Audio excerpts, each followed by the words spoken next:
The PC indie favorite, Art of Raleigh, finally arrives on the Nintendo Switch, with lots to do and a huge update too. How does the game hold up? I give you the full details in today's video.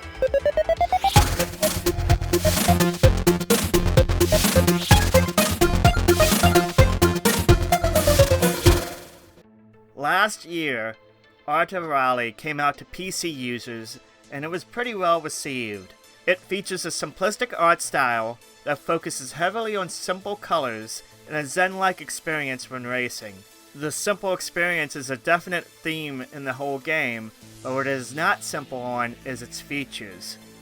Featuring 60 plus cars, 60 plus stages, and lots of unlockables, there's quite a bit to do in this racer.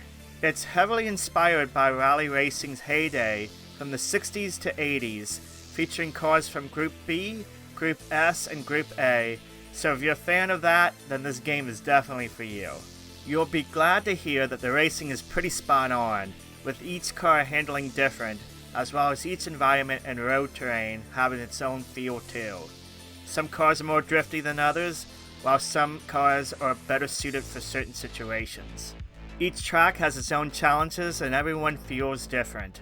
You'll race in places from Finland to Sardinia, Norway, Japan, Germany, and the newly added Africa, which was recently added to this game in time for launch.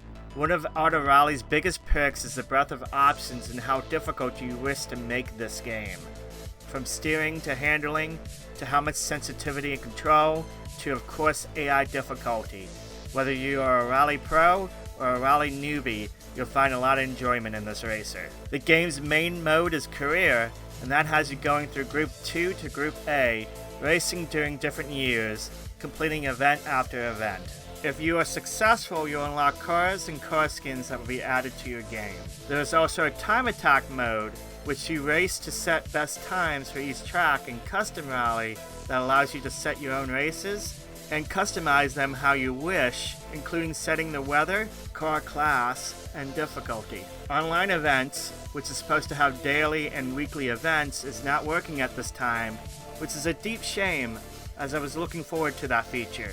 Finally, there is Free Roam, that allows you to fully explore each map and collect collectibles. It's all in a pretty beefy package, and it shocked me at how much there is to do in this game. That said, the game is not a perfect port to the Switch. As mentioned before, the online events is not available, and hopefully they fix that soon. The most glaring problem has to do with the game's graphics, which pop in like crazy.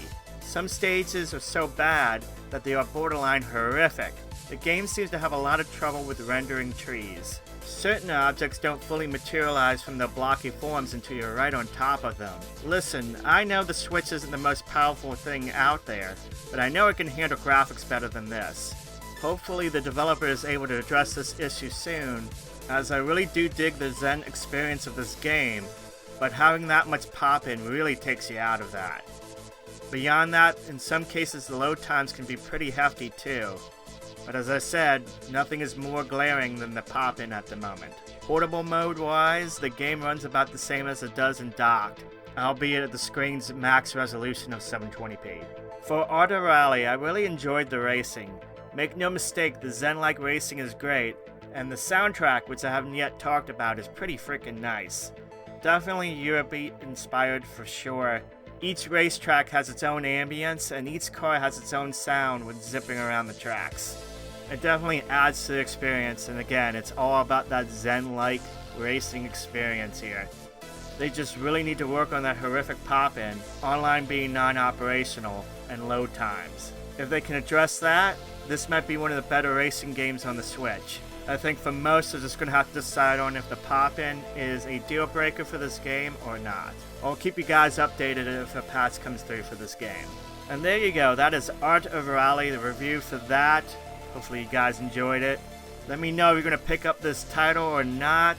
If you like this video, please give it a thumbs up. It helps out the video, helps out this channel.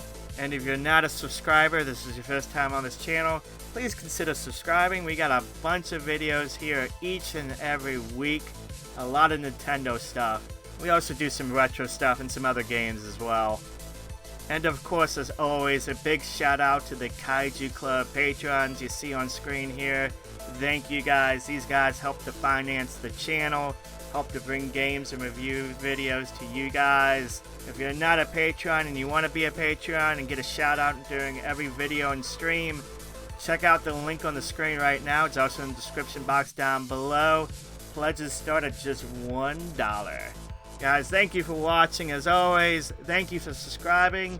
Have a wonderful day, and I will catch you next time.